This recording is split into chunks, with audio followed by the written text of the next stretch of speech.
এই পর্যন্ত এই পর্যন্ত এই পর্যন্ত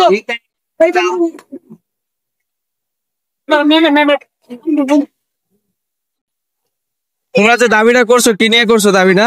পাঁচ দফা নিরাপত্তার জন্য। এখানে হচ্ছে অনেক স্টুডেন্টরা আসা যাওয়া করে, এখানে বড় বড় গাড়ি ঘোড়া যেভাবে চলাচল করতেছে, এখানে হচ্ছে অনেক স্টুডেন্টের তারা নিরাপদ পাচ্ছে না।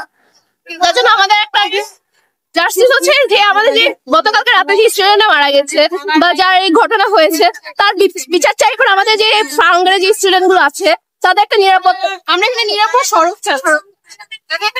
ধন্যবাদ।